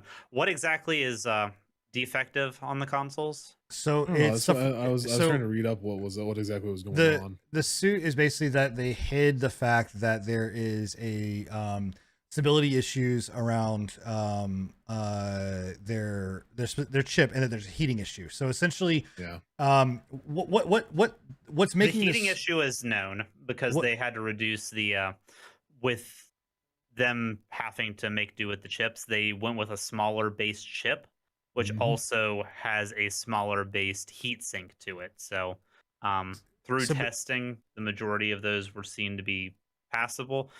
I don't know if some have slipped through the cracks on that, if like the newer chips, like the smaller chip with the smaller heatsink is the more stable one, and it's the older, larger chip with the larger heatsink that's like causing the issue. So essentially, the full class action. I'll read this so verbatim. This is coming from Gamer Rant, by the way, so we can source our sources. In a class action lawsuit filing, plaintiff Christina Trejo accuses Sony of avoiding disclosing a defect that supposedly causes the system to shut down during gameplay, resulting in a loss of progress. The suit alleges that Sony is not only aware of the problem, but also has knowingly sold millions of PS5s with the same issue. As a result, the plaintiff's lawsuit's filing aims to have Sony pay damages as punishment for the alleged inaction. They're also combining this with the defective class action lawsuit with the stick drift that's known in the DualSense 5, which they just finalized that. I think Sony basically said like, hey, like they're going to RMA anybody that has a stick drift issue with it. They're gonna go the same route Nintendo went because Nintendo just finished their stick drift issue lawsuit as well. So the thing, I think the whole enchilada about all of this is like, I get like whether you're fucking PlayStation, whether you're or Sony, whether you're Nintendo, whether you're Xbox, whether you're, you know, it's not like we didn't see like, you know, see this with I mean what was it, EVGA just went through it with their 3090s on with fucking New World, like all of this, like I get we're in this world of like how like chip shortage, but at the same man, like just I don't know, man. Like, wouldn't it be worth like just fucking taking the time to maybe? I mean, I don't know. Maybe there are number crunchers that are just like, no, fuck it, just send it out. Like, even if we get a class action lawsuit, it's cheaper than what we're gonna, you know, lose by not launching. It's weird. It's weird the issue that they're having. I wonder if it's with specific games that are like pushing the hardware like harder than some of the others that are causing these crashes and corruption of data or whatever's going on. It's just, I don't know. I'm just like the Red Ring, like you can't tell me that you guys didn't know that fucking was a thing. You can't tell me that Sony, like PlayStation, or not PlayStation, but Nintendo didn't know that their fucking shitty ass Joy-Con controllers were gonna stick drift. Like, come on. Like, I don't know. But and PlayStation knows about the stick drift issue since the PS3. The components that they use in the sticks are the same components that they had from PS3 forward, and they've all had, I think, they all have the same amount of like lifespan on them because they all use the same. I think what's crazy about that too is these aren't like, it's so like I remember when the controllers were like $30, right? You'd spend $35, right? You're talking $70 to $80 for certain controllers, right? Like these things aren't cheap anymore, man. Especially with them adding the haptic feedback. Like, that's what I was about to say. I mean, with the PlayStation stuff, at least. Yeah, with the PlayStation stuff, at least, I can understand that completely because of just how much shit that they've crammed into that fucking controller as compared to, like, the Xbox controller that has a rumble stick inside of it, you know? Right. And like, I think that actually is the reason why the sticks are a primary issue, is because if they don't want to charge people $100 for a controller, they had to cut somewhere, and they definitely can't cut it in the rumble features or the software that is on the controller. They had to cut it in the mechanics. Is it a good decision? No, I would rather pay $100 for a controller than the, like, what is it, 50 for a PS5 controller now, and have one that will have an extended lifespan. I don't know. I think there's something to be said about like simplicity when it comes to that kind of shit. Like, yeah, having those features and like having the haptic feedback and everything, and the touch sensitive pad on the fucking PlayStation 5 controllers is nice. $75 for a PS5 controller. Well, why do we? You don't really need that stuff. Like, it's not a requirement. It's not a requirement, but that haptic is nice. I can't go back from this controller. This is the best controller I've ever played a video game on. The haptic, to be 100% real with you, not necessarily on the PC, but like anything that makes use of the haptic feedback, it is, from my experience, a pretty decent game changer. It's impressive. It's very, very, very impressive, and it's impressive. I agree with you. Is it required? It's not required. I mean, I mean, look. I mean, if you're talking if we're talking, well, I wouldn't even say most. So the thing about it is that you've got a base that is just like, okay, competitive players or people that want to take things. Something like all of your Call of Duty sweats, right? They don't give a fuck. They're getting rid of these controllers and they're buying scuff controllers, or they're buying like fucking custom controllers, right? They don't give a shit, right? The people that are, but that's still a very small minority. The problem is that I think Sony and people that are doing this, whether it's Xbox or whatever, are looking at these and going, well, fuck it. They're going to buy their own controllers anyway. Who gives a shit what they put into it? Like, but my thing is, if I'm going to spend $500, $600, $700, $800 on a system, right? Then it better well damn come with something that I'm not going to have to fucking worry about, you know, stick drifting. And I definitely know for a fact that there's somebody in Sony and Xbox and Nintendo that are looking at it and going, fuck it. These guys are going to fucking wear these controllers out anyway. We can just chalk it up to it being, you know, stick drift, because my kids go through more controllers than I can fucking see straight because of stick drift. And you know, it's I don't know. So yeah, I just just fix your shit, man. Just make something that's actually fucking decent, like, and not we don't have to worry about. I just don't remember having those kinds of issues with like the old Xbox 360 controllers. Yeah, there was certain aspects of it. I do. There were certain people that had I stick do. drift, but like my controller, I never. You had weren't issues with playing my like controller. I went back. I home was the I other was day. when I was on the Xbox 360 days, I was playing what's it called? Professional, not professional, but competitive. What's it called? Gears of War on a regular basis, on a nightly basis. So you can't tell me that I wasn't fucking smashing that fucking controller, because I was. I threw that controller at a fucking wall once, and it was fine. I went back home and got like my old PS2 out. Those Joy Cons are floppy. Yeah, Oh, They have no tension in the Over years, I'm joysticks sure, yeah. anymore. yeah.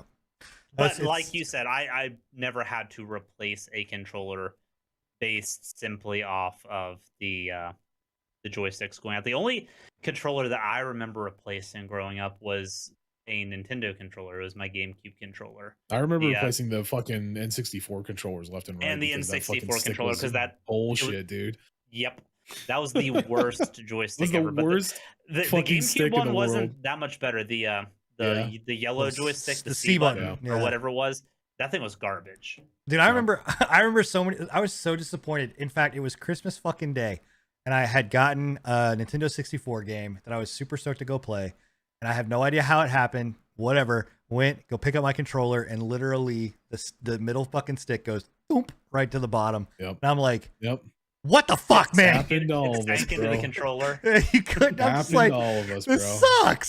So, yeah. So The anyway. best N64 controller I ever had. You remember those when they first started doing like the see-through fucking color? Oh yeah, Oh, like yeah. the Yeah, purple see-through. those- Yeah. The purple see-through. Those were some of the best controllers, and like they were the cheapest fucking controllers on the fucking market.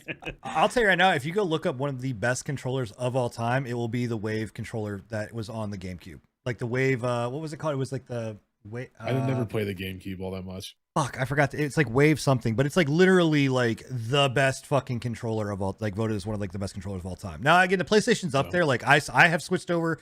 I'm not a PlayStation Mm. user, but I have switched over to the PS5 controller as well. From a form factor, it's great. Way more comfortable than the Xbox controller. But anyway, I don't know. I like, to me, I The guess it's like a. Wavebird.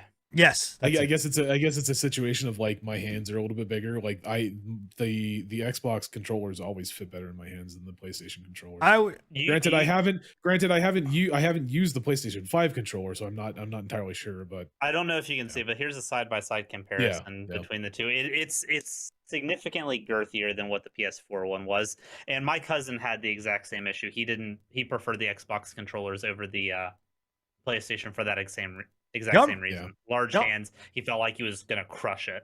Yeah, that was the worst part. Is like in any of the old original like PlayStation ones, I was always like claw gripped into, and I always felt like I was just gonna rip that fucking thing apart. y'all remember the fucking Duke?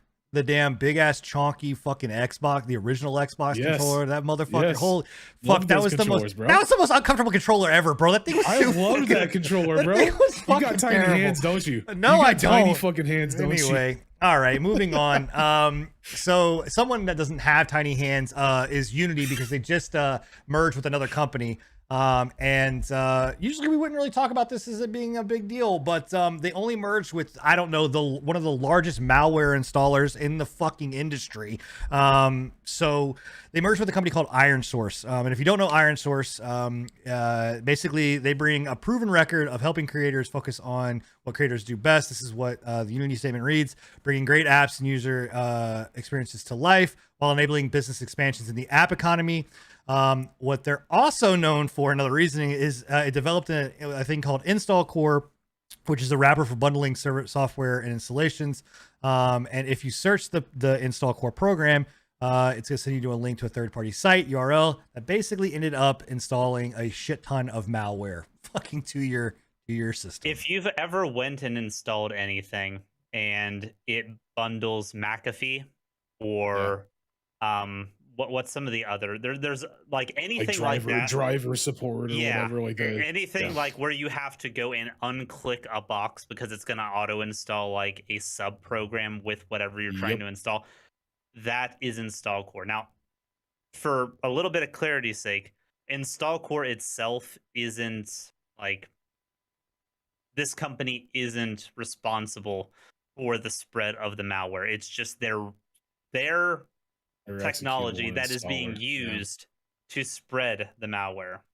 Yeah, it's essentially it is the Trojan horse that is being used to fucking get the malware to where it needs to be. And now Unity, which is one of the largest fucking developer systems that are out there, programs that are out there.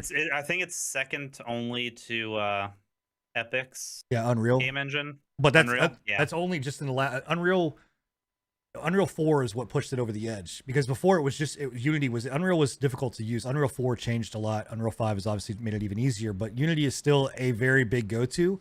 So I'm interested to see on what they do here. I have a feeling they're not going to do much, which makes me. I do think with the company the way that they have been, because they've distanced themselves from the install core days. They're very much trying to distance themselves from that. I think it's been 6 years since they've been doing like any type of software based thing like that. They're mainly for optimizing ad revenue from applications. They're doing better, more efficient ways of monetizing mobile apps. Well, and that's what I was going to say.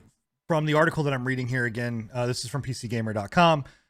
Is that they are very heavily investing in mobile. Like, this is where their plan is to go. I think Unreal, like I said, Unreal 5 and Unreal 4 really changed the landscape.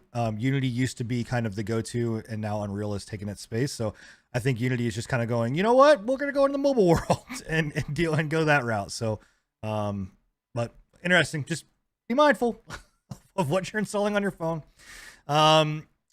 Enigma Soulframe. So I didn't get to watch this. I didn't get to see the TennoCon. This is where they announced this. But Soulframe essentially is like a Warframe MMO. Is that what? Yeah. What? So essentially, what we've gathered from it, and we don't know a lot because they didn't really announce too much. They gave us this. I think it was like a 5-minute cinematic trailer, right? So there wasn't any gameplay in it, unfortunately. But essentially, what they're saying is it's a free to play action MMO, a hybrid MMO. So a lot of people are thinking it's just going to be Warframe with no more mech suits and it's from the same team, right? It is from the same team. Yep, it's from Dervia Paradox, I think, or something like that. Tenno, whoever the guys at Digital Extremes, I think, is who it is. But yeah, they're essentially saying that it's going to be Warframe, just with like fantasy-esque features into it, right? The only thing I can say is like the trailer. The only thing I saw in the trailer was a lot of man ass. Like that's the only thing I saw. Okay, hold on. It was before I play this. Like 5 minutes worth of ass, dude. Are we gonna be okay to play? Am I okay to play this trailer? I mean, then? I'm pretty sure it doesn't. I'm pulling it up on YouTube. I just want to make sure for Bill's sake, I can play this. I don't give a shit, dude. I mean, they released it on YouTube. I mean, I watched it on YouTube. Hey, I just want to make sure, man. I'm just wanting to make sure. Yeah, we didn't see a ton. We essentially saw a couple of characters. There was one character in there that looked extremely like a Tenno, which good on them, I guess. They were able to push forward some of their stuff from Warframe into another franchise and everything like that.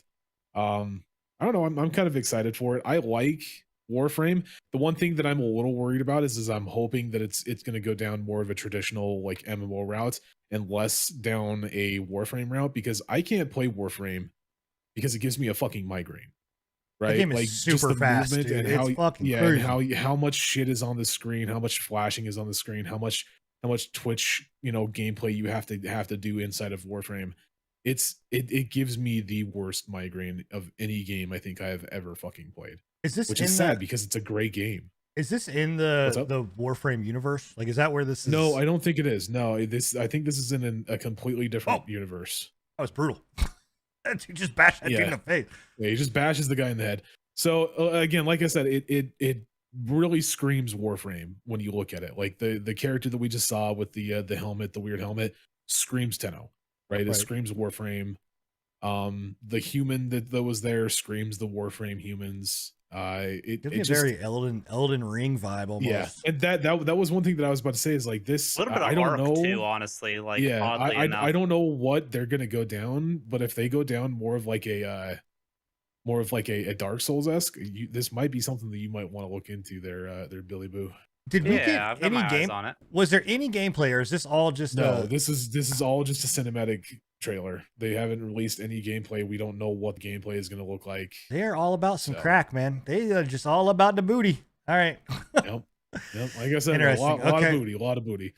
Huh. Okay. But it does well, look good, man. Like if they can, if it's anything in comparison to like Warframe is a great game. Again, not knocking Warframe at all. I just personally can't play it. Right? I've tried multiple times. It's a great game. That the few times that I have played it, it's been amazing. I love Warframe. I just can't deal with the Twitch gameplay of Warframe. Like the extremely fast paced, like flying around, doing fucking somersaults in the air, bouncing off walls. So I'm really hoping that instead of going down that route, they go down more. We're sure that this is traditional- not gameplay right here. This looks good. Yes. Gameplay. This looks. Nope. I think that's pretty much cinematic. 100%. Yep. Maybe I don't know. It looked very. It I mean, looks this- like gameplay for sure, but it's I'm pretty sure it's cinematic. Maybe yeah. I mean yeah. Because that was what a lot of the community was upset about. Was they were like, well, why didn't you release any gameplay? I mean okay. It definitely looks slower than Warframe In the cinematic, yes, but right. Yeah, I don't know. Okay, well, all right. a lot of the Something to keep on cinematics for radar for Warframe, sure. Yeah, a lot of the absolutely. cinematics in Warframe look slow as well. So it's one of those things where it's like I'm really hoping that Nothing they about don't do Warframe that is slow at all. what um, the cinematics are. Yeah, well, I'm just saying. Yeah, okay, fine. The cinematics are. All right. But it looks good. Yeah. It's definitely one of those things to keep an eye on. The digital extremes, is it? I don't remember what the fucking name is. I can never remember their name, but I think it's Digital just Extremes. Yeah. Digital Extremes does a really great job with Warframe. Like their updates that they've brought out for it and everything like that, they're on par with, like, in my eyes, with like what's it called? No Man's Hello Sky. Games and No Man's Sky. Yeah, they just continuously bring out free updates for that shit. and they're Grinding always Gear bangers. Games, Path of Exile, they're all in that kind of Yeah. light of just continuously updating their game. So yeah, I mean, I know people that play Warframe like it is. They tell you when you can play Warframe. So, hey, congrats on it. All right, wrapping up, guys. By the way, chat, get your questions ready. Why is my internet fucking taking a dive again? I don't know. I don't know. It's been doing it all night. Yeah. Dude, what the? I swear to God, if one of my kids are downloading something, I'm gonna beat. No, I'm just kidding. I'm not gonna beat anybody. Chat. We're coming up in the last little minutes of the podcast. Make sure to throw in your questions if you got them about anything that we have been talking about and all that kind of good stuff. But final news for the night before we go into quick hits is Microsoft, the acquisition of Blizzard and Activision. People thought that Microsoft slated that this was going to be like a 2-year kind of thing, that we weren't really going to see anything done until 2023 and finalization of that. And then we get this news 2 days ago that basically or 3 days ago that basically says, hey, you know what? It could be as early as next month. The FTC closes the investigation and let the acquisition deal happen. They're going to negotiate both companies and add rules to ensure that the market stays competitive. But aside from that, they have not stopped the filing from going through. So, or done any kind of injunction in the federal court. So, yeah, I mean, it's literally going through. And so the reason that I bring this up is because if this does happen, we could see the games that we were talking about, like I said, with Diablo 4 and things like that, happening a hell of a lot sooner than what originally was posted. And if I think it was 3 weeks ago or 3 episodes back or whatever, we were doing like our games review.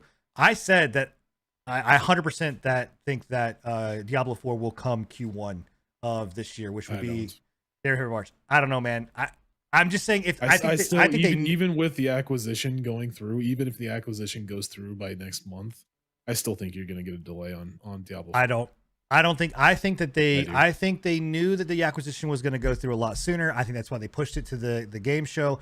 I think that Microsoft knew that game, like, took that game down, or not took it down, but basically in the works of saying like this, they said, you need to have for this to go through, you need to have Diablo 4 fucking ready to go Q1 of 2023, because I believe that Microsoft is absolutely hurting when it comes to first party quote unquote games. They have nothing really this year as far as like big tent pole games that they can stand behind.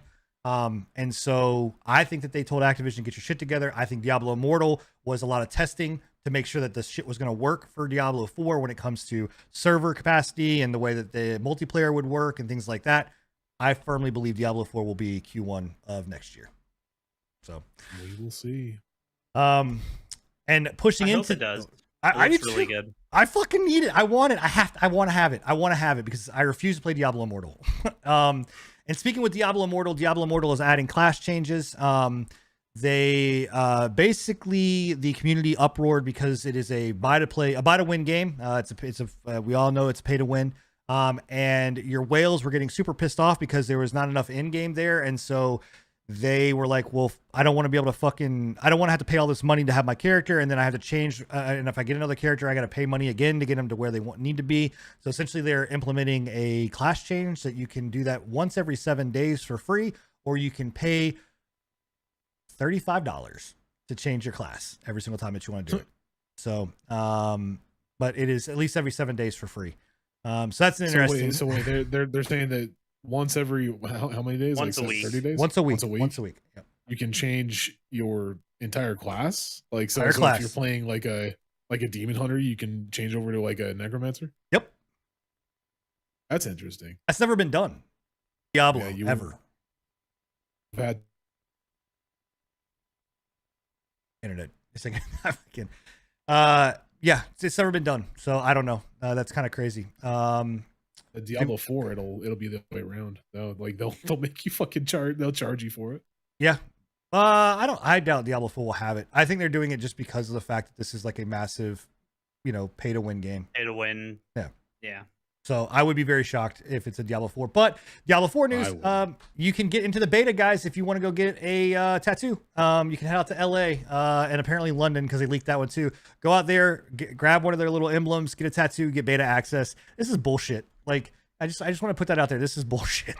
Like, to me, if I want to go get a tattoo, I guess if you're that dedicated, some of the symbols are kind of cool, but like if you wanted to get a tattoo, I think you should just be able to take a picture of it, send it to them, and they give you a fucking beta key. Yeah, go get your beta if you want to go get a tattoo.